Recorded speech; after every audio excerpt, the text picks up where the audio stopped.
Quatro fatos bizarros que ocorreram durante a morte de Cristo. O primeiro foi quando Judas foi entregar a Jesus aos principais sacerdotes. Eles ficaram felizes e alegres porque iam poder matar Jesus, já que Judas o havia entregado, para eles podiam pedir Jesus sem tumulto na multidão. Isso está lá em Lucas 22:36. E ele falou com os principais sacerdotes, com os capitães, de como o entregaria, os quais se alegraram e lhe deram dinheiro. O segundo foi a união dos herodianos, dos saduceus, dos fariseus. Eram vários grupos que eles eram como se fossem grupos políticos que fossem inimigos. Se juntaram para matar Jesus, né? Fizeram uma aliança, ele chama de aliança, que é comum acontecer isso, contra o inimigo comum. Uma vez conseguido o objetivo, eles voltam a se separar. E eles se juntaram para matar Jesus.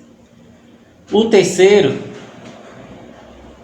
que me chamou também bastante atenção, está lá em Lucas 23:12. Foi quando Herodes e Pilatos fizeram as pazes por causa da morte de Jesus. Eles eram inimigos e de repente ficaram amigos.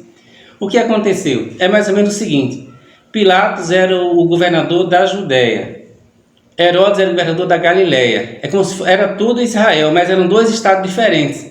Aqui onde eu moro é como se fosse Juazeiro e Petrolina, uma Judéia e o outro a Galileia. Isso não é incomum, não.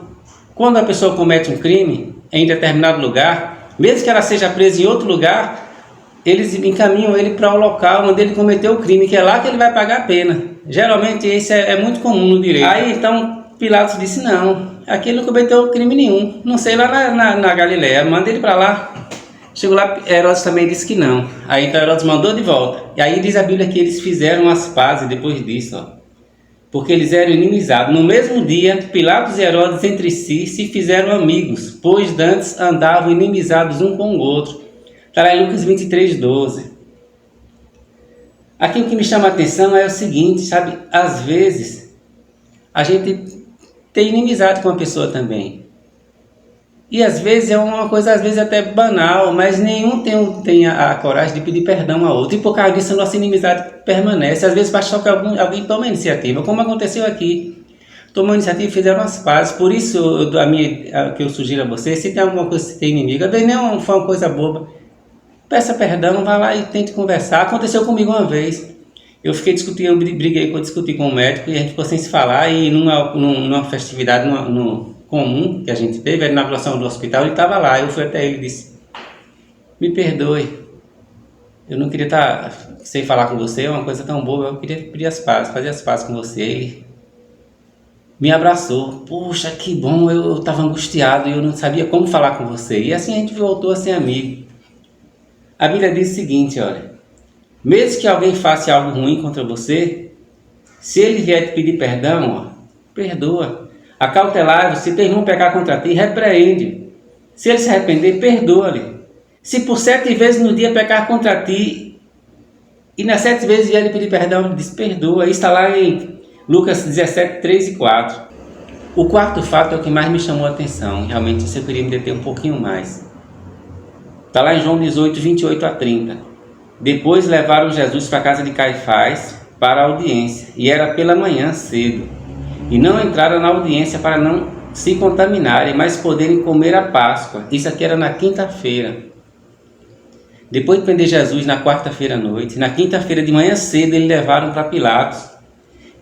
E diz a Bíblia: então Pilatos saiu fora e disse-lhes: que acusação trazeis contra este homem? E eles disseram: se não fosse malfeitor, não tu entregaríamos. Deixa eu lhe explicar. O judeu, ele não se mistura com o gentil. Quem não era judeu, se ele tivesse qualquer contato, ele ficava contaminado e não podia participar das celebrações, seja quem fosse dentro do templo. Então eles não entraram na casa de Herodes, é isso que ele fala aqui, e não entraram na audiência, lá dentro onde Herodes estava, para não se contaminarem. Aí dizem: então Herodes saiu fora. Eles não queriam se contaminar, Herodes saiu para falar com eles. Por isso que quando Jesus estava com pecadores, Jesus, como a mulher foi, lavou os pés de Cristo, jogava com o cabelo, ele disse: se ele soubesse quem é essa pecadora, não deixaria que ele tocasse nela. Aí Jesus disse: eu vim buscar não precisa de médico, e sim os doentes.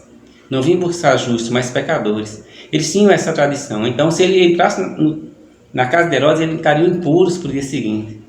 Só que o que é que me chama a atenção? Eles inventaram calúnias. A Bíblia diz que, olha, eu vou ler aqui como está escrito. Ora, os principais, o príncipe dos sacerdotes e os anciãos e todo o conselho buscavam falso testemunho contra Jesus para poderem dar-lhe a morte. E não achavam, apesar de se apresentarem muitas testemunhas falsas, não achavam. Mas por fim chegaram duas testemunhas falsas. Continua aqui o relato em Mateus 26, 59 a 60. Eles procuraram testemunhas falsas para acusar Jesus, para matar Jesus. Mas a consciência não acusava. Ele não podia entrar na casa de Herodes e se contaminar para a Páscoa. Então, assim, isso é religiosidade. É o que acontece às vezes, né? Na Semana Santa eu não posso comer carne, né? Não posso ter relação sexual na sexta-feira com minha mulher. Eu não posso um monte de coisa. Mas o Papa falou isso, se não me engano foi no ano passado, foi no ano retrasado. O Papa Francisco falou sobre isso. Mas eu posso mentir, posso ter inveja, posso fazer tudo que é ruim, mas eu não posso comer carne. Isso é só um exemplo, eu não estou criticando quem não come carne não, é questão sua. Se você acha que não deve, não come, não estou criticando isso. Estou falando assim que isso não é isso que Deus quer, não é só isso. Se você quer fazer isso, faça. Mas tem coisa que você tem que acompanhar. Na igreja, às vezes as pessoas dizem assim, não, domingo eu vou dar o sermão, vou ministrar o sermão para a igreja, então essa semana eu vou ficar quietinho, né? Não posso brigar com minha mulher, não posso fazer um monte de coisa. Aí quando chega no domingo que ele faz o sermão dele, no outro dia ele volta a ser a pessoa normal. Não é isso que Deus pede. Lá em Isaías 58, de 6 a 11, eu vou até encerrar com isso, com esse texto.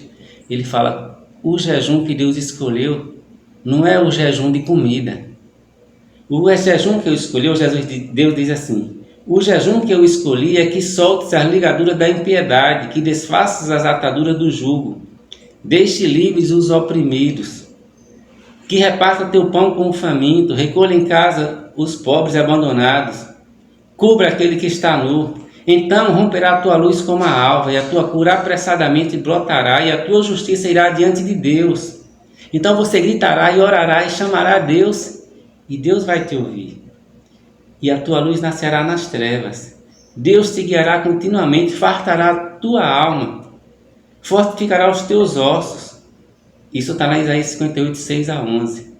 E a lição que nós temos é essa. Não apenas se fazer aquela parte religiosa, aquela parte litúrgica, mas temos um coração puro, de perdoarmos, de buscarmos a paz, buscarmos a paz com o nosso inimigo, de fazermos o bem. É isso que Deus pede de nós. Feliz Semana Santa e que tenhamos uma Páscoa abençoada na presença de Deus.